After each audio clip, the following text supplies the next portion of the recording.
This is utterly unacceptable, Aliana. Your negligence has cost us millions.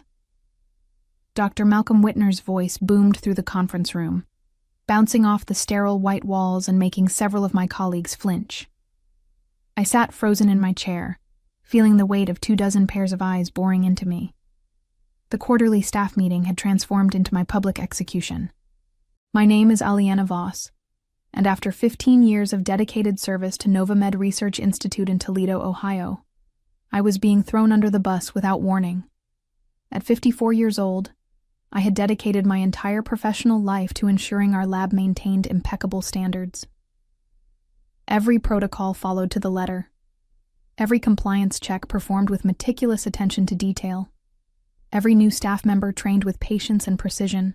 The National Institutes of Health Grant Committee has cited significant irregularities in compliance documentation as their reason for rescinding our funding. Malcolm continued, his thin lips barely containing his fury. $8.4 million. Gone. His fist slammed against the polished conference table. I wanted to defend myself. The words formed in my throat, but died before reaching my lips. This wasn't about finding truth. This was about finding a scapegoat. The warning signs had been building since Meditech Solutions acquired our lab 6 months ago. Suddenly, quantity trumped quality. Deadlines became more important than data integrity. And the new wave of researchers brought in by corporate seemed to operate under different rules than the rest of us. Due to these compliance failures tied to our recent grant loss, Aliana Voss is no longer with the company, Malcolm announced with clinical detachment. Her office will be cleared by end of day. Without a word, I rose from my seat, straightened my navy blue blazer, the same one I'd worn on my first day at NovaMed, and walked out. My footsteps echoed down the hallway toward my office as whispers erupted behind me. Dr. Erin Glass, one of Meditech's star recruits, caught my eye as I passed the open lab. She quickly looked away, her face flushing slightly. That small reaction confirmed what I had suspected for weeks, but couldn't prove. Until now, that is. I had followed protocol and documented everything, including things they obviously didn't think I would notice. My work wasn't just in the official systems. I kept my own parallel records. Call it professional paranoia or just good sense, but I'd maintained a private ledger of every deviation from standard procedure I'd observed since the merger. It was time to put those records to use. Over the years, I had witnessed the rise and fall of many promising researchers. Some crumbled under the pressure of publication deadlines. Others were seduced by the allure of groundbreaking results, cutting corners to achieve them. But I had always been the constant, the guardian of integrity in our lab, the one who ensured our science remained beyond reproach. I began at NovaMed when it was still a small, independent research facility specializing in autoimmune disorders. Back then, we celebrated each small discovery with genuine excitement. Our founder, Dr. Elaine Novak, insisted that good science couldn't be rushed. Patience produces precision, she would say, adjusting her spectacles as she reviewed our findings. When Dr. Novak retired 5 years ago, things began to change. The new leadership was more focused on securing grants and patents than on methodical research. Then came the merger with Meditech Solutions, a corporate behemoth with deep pockets and shallow scientific principles. I cleared my desk methodically, placing 15 years of accomplishments into a cardboard box. Photographs of lab teams long since dispersed. Awards for excellence in laboratory management. The handwritten note from Dr. Novak thanking me for my unwavering dedication to the truth. Aliana, do you need any help? I looked up to see Thomas Reynolds, a young lab technician I had trained 3 years ago. His expression was a mixture of concern and discomfort. Thank you, Thomas, but I'm almost finished. I offered him a reassuring smile. Just make sure you keep detailed records of everything you do, especially when it involves the chemical storage logs. His eyes widened slightly. Is that what this is about? The chemical logs? Among other things, I replied carefully. Just protect yourself, Thomas. And remember what I taught you about protocol documentation. After he left, I unlocked my bottom drawer and removed a plain black notebook. My personal ledger. Inside were dates, times, and observations that contradicted the official records, particularly those concerning Dr. Glass's accelerated trials and the suspicious amendments to chemical storage documentation. I slipped the notebook into my bag and took one last look around the office that had been my professional home for a decade and a half. The potted aloe plant by the window, the periodic table poster with my handwritten notes in the margins, the view of the parking lot where I had watched the seasons change through countless late nights and early mornings. At the door, I turned out the light and whispered a quiet goodbye to the place that had defined so much of who I was. Or rather, who I had been. That evening, I sat at my kitchen table, the contents of my personal ledger spread before me like evidence at a crime scene. Pages of notes, screenshots printed and dated, copies of emails that contradicted official records. A timeline emerged, showing precisely when the integrity of our research began to falter. It started 3 months ago when Dr. Glass initiated a new trial protocol for an experimental arthritis treatment. According to standard procedure, certain chemicals required specialized containment and could only be used in specific quantities over controlled time periods.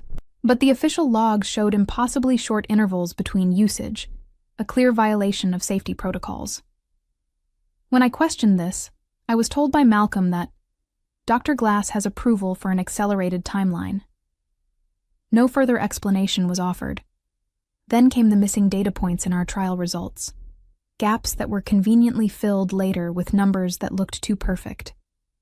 When I raised concerns about statistical anomalies, I was reminded that Meditex has different analytical standards, and that I should focus on operations, not analysis. The final piece clicked when I pulled up my security access logs. On 3 separate occasions, my credentials had been used to approve documentation changes during hours I wasn't even in the building. Someone had used my authorization to validate modifications to critical compliance documents now being used to blame me for the lost grant. My hands trembled as anger and betrayal washed over me. For 15 years, I had maintained an unblemished record. I had trained dozens of scientists in proper laboratory procedure. I had been the backbone of Novamed's reputation for excellence, and they had discarded me without a second thought. My phone buzzed with a text message from Thomas. "Everyone's in shock. They're already interviewing replacements for you. Glass seems nervous." Good, I thought. She should be nervous. I took a deep breath and opened my laptop. With methodical precision, I began organizing the evidence. First, a detailed letter to the Institutional Ethics Board, outlining the falsified data and naming those responsible. Then, a comprehensive report for the Occupational Safety and Health Administration, complete with time-stamped screenshots showing the chemical storage violations. As I worked, a sense of calm replaced my initial anger. This wasn't about revenge. It was about truth. It was about ensuring that scientific integrity wasn't sacrificed on the altar of corporate profits. By midnight, both documents were complete, ready to be sent the following morning. I closed my laptop and walked to the window, looking out at the quiet Toledo street. Tomorrow would change everything. Not just for me, but for Novamed and Meditex as well. Before heading to bed, I laid out my clothes for the morning. The same navy blue blazer I'd worn on my first day, and again on what they thought was my last. But I would have one final visit to make, one final duty to perform as the guardian of truth I had always strived to be. Morning light filtered through my kitchen blinds as I sipped coffee and reviewed my documents one last time. Each allegation was backed by evidence. Each claim could be independently verified. I had been meticulous. It was who I was, after all. I sent both emails within minutes of each other, first to the ethics board, then to OSHA. The weight that lifted from my shoulders was immediate and profound. Whatever happened next, the truth was out. My phone rang almost immediately. The caller ID showed Novamed. I let it go to voicemail. Then another call, Malcolm's personal number. I silenced that too. I didn't need to hear their excuses or threats. The evidence would speak for itself. I dressed carefully, sliding my arms into the sleeves of my blazer with deliberate movements. In my bag, I placed a sealed envelope containing printed copies of everything I had sent electronically. Then I drove to the laboratory one last time. The receptionist looked startled when I walked in. "Miss Voss, we were told—" "I'm just dropping something off, Diane," I said with a calm smile, handing her the sealed envelope. "Please ensure this reaches the board of directors. It's important." As I turned to leave, I saw Dr. Glass hurrying down the hallway toward me, her face tight with concern. "Aliena, wait," she called out. I paused, allowing her to catch up close. I could see the dark circles under her eyes, the strain etched into her features. "Can we talk?" she asked, her voice low and urgent. "Privately?" "I don't think we have anything to discuss, Dr. Glass," I replied evenly. "Please," she insisted, glancing nervously toward Malcolm's office. "What happened yesterday? It wasn't right. I tried to speak up, but you chose to remain silent," I finished for her. "Just as you chose to falsify those chemical storage logs. Just as you chose to use my credentials to approve documentation I never saw." Her face paled. "How did you—" 15 years, Dr. Glass. 15 years of watching people come and go. 15 years of knowing every system, every protocol, every audit trail in this laboratory. I kept my voice level, professional. "Did you really think I wouldn't notice?" "It was Malcolm," she whispered, her eyes darting around to make sure no one was listening. "He said we needed those results fast-tracked for the quarterly report to Meditex. He said you were being difficult, slowing everything down with unnecessary checks.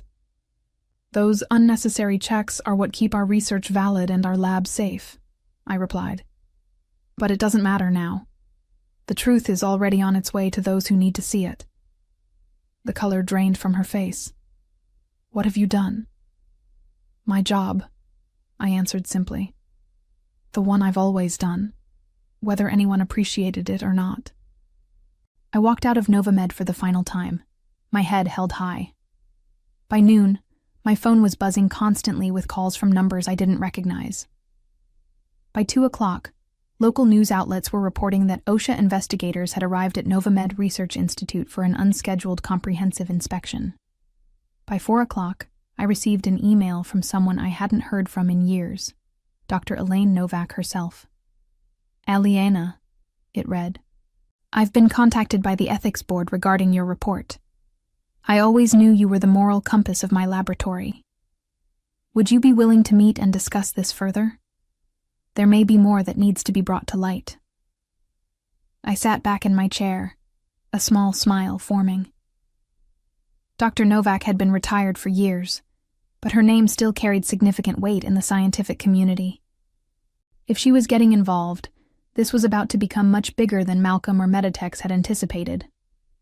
2 days later, I sat across from Dr. Elaine Novak at her modest home in the historic district of Toledo. At 78, she still possessed the sharp, analytical mind that had built Novamed from nothing. Her living room was lined with books and academic journals, and family photos competed for space with framed scientific awards. "They've suspended all research activities pending investigation," she informed me, pouring tea into delicate cups. "OSHA found exactly what you said they would: critical violations in chemical storage and handling. The ethics board is conducting their own inquiry into the data falsification." I nodded, warming my hands on the teacup. "And Dr. Glass?" "Placed on administrative leave. She's cooperating with investigators." Dr. Novak studied me carefully. "But there's something else, isn't there? Something you haven't included in your reports." I hesitated. Dr. Novak had always been perceptive. "The grant wasn't rescinded because of compliance issues," I admitted. "At least not the ones they blamed me for." Dr. Novak's eyebrows rose. "Go on."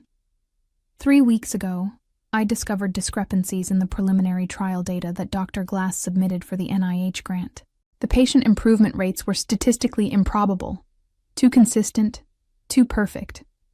When I checked the raw data against what was reported, I found alterations. I pulled a folder from my bag and slid it across the coffee table. The NIH didn't reject our grant because of administrative compliance issues. They rejected it because someone on their review committee spotted the same statistical anomalies I did. Dr. Novak opened the folder, her expression growing grave as she reviewed the contents. And Malcolm knew this? He had to. I sent him a detailed analysis 2 days before the grant was officially declined.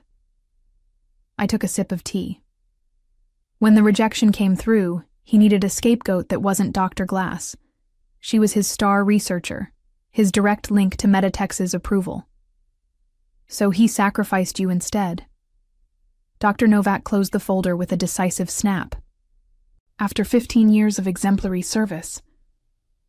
Corporate science, I said with a wry smile. Quite different from how we used to do things. Indeed. She set the folder aside and fixed me with an intense gaze. Aliena, I'm assembling an independent review committee.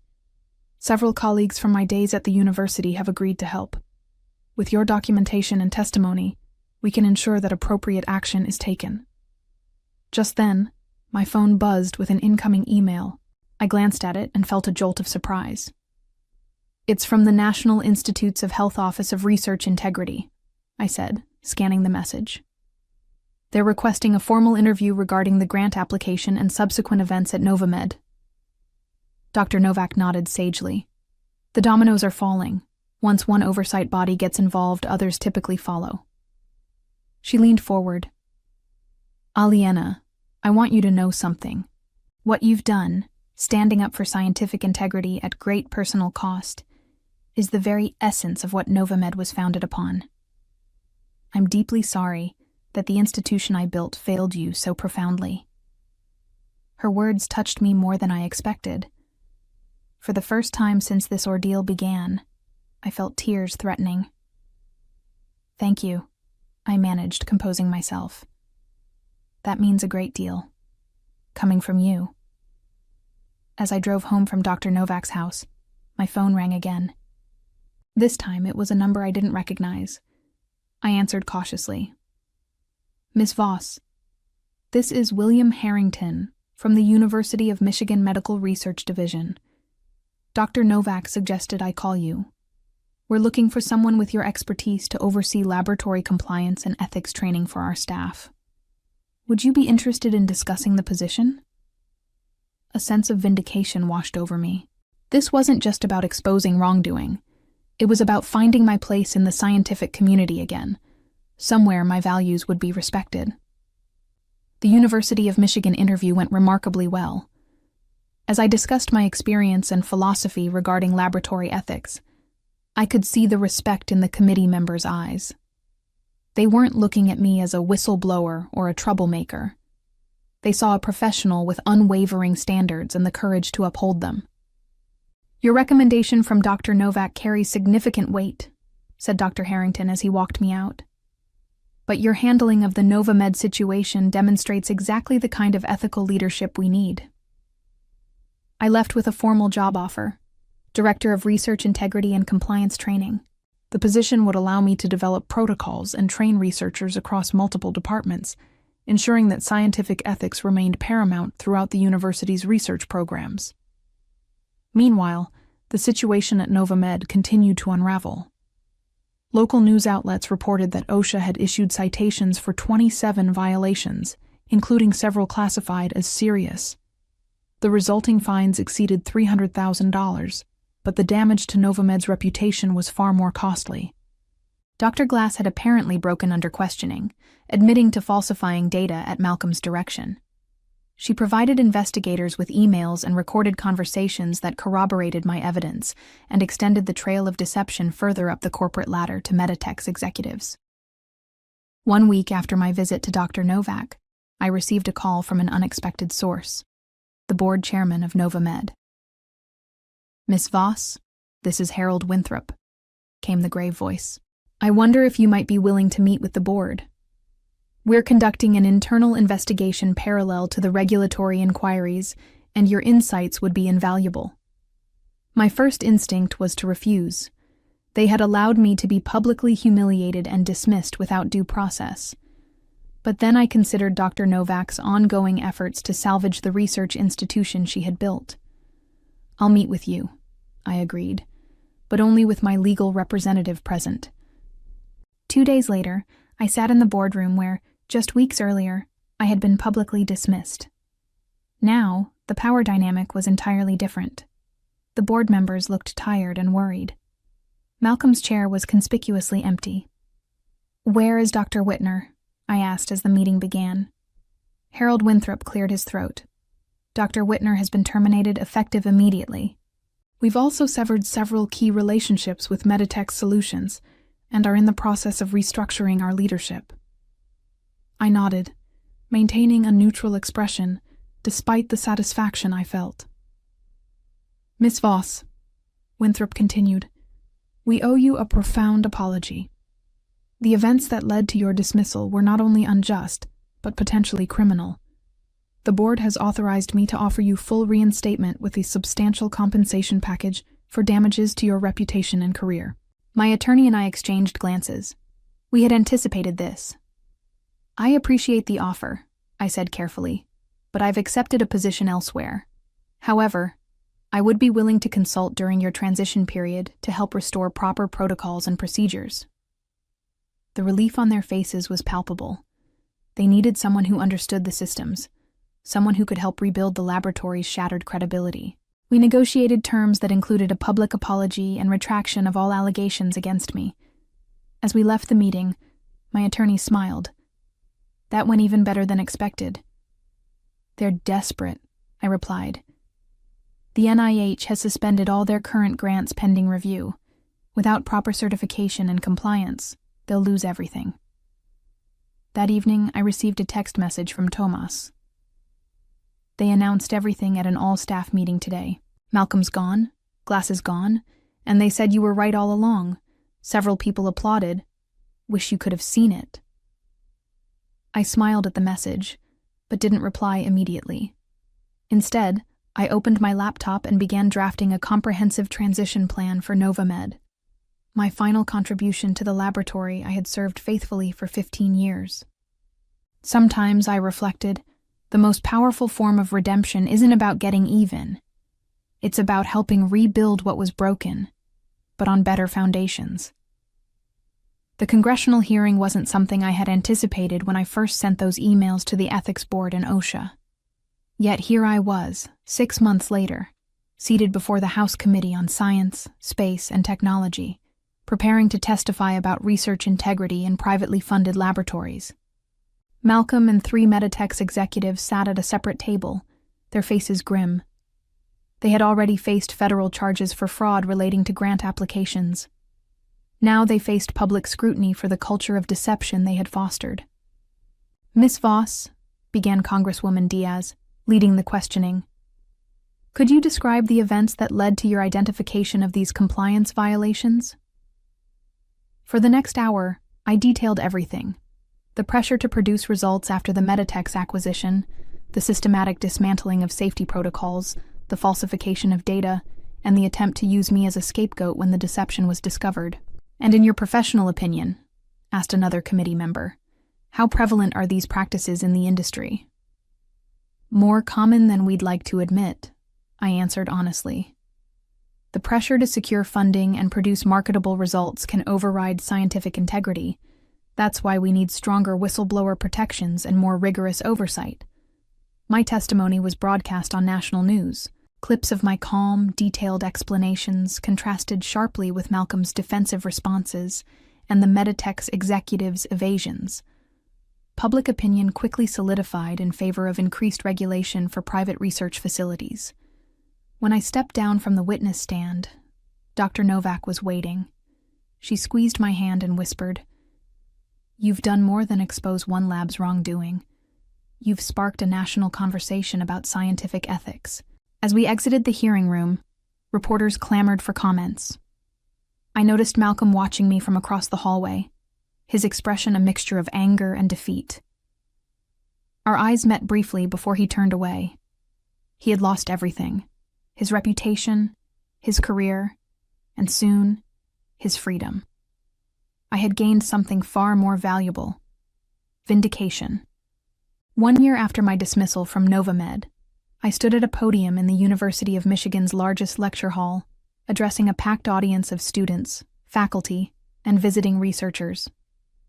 The topic of my presentation: ethical guardianship, maintaining integrity in scientific research. The pressures you will face in your careers are real, I told them. Funding constraints, publication demands, corporate interests. But the moment you compromise scientific integrity is the moment you stop being a scientist and become something else entirely, something far less valuable to humanity. From my position at the university, I had developed a comprehensive training program, now being adopted by research institutions across the country. My experience had been transformed into a cautionary tale with practical applications. After the lecture, as attendees filed out, I noticed a familiar face approaching: Thomas Reynolds, my former lab technician. "Dr. Voss," he greeted me with a broad smile. That was inspiring. "It's just Professor now," I corrected him gently. "How are things at Novamed?" "Completely different," he replied. "The new leadership team has implemented all the protocols you designed. We're smaller now, but the work feels honest again." We chatted about the changes. Novamed had survived, though diminished in size and scope. Meditechs had paid hundreds of millions in fines and settlements. Malcolm and 2 Meditech's executives had received federal prison sentences for fraud. As for Dr. Glass, she had avoided incarceration by cooperating fully with investigators, but her scientific career was effectively over. "I've been offered a research position here at the university," Tomas mentioned hesitantly. "I was hoping you might serve as my advisor." I smiled, remembering the young man who had stood by me when others turned away. "I'd be honored, Thomas." Later that evening, I received an email notification from a scientific journal. My article on research ethics reform had been accepted for publication. The system was changing, slowly but surely, and I had played my part.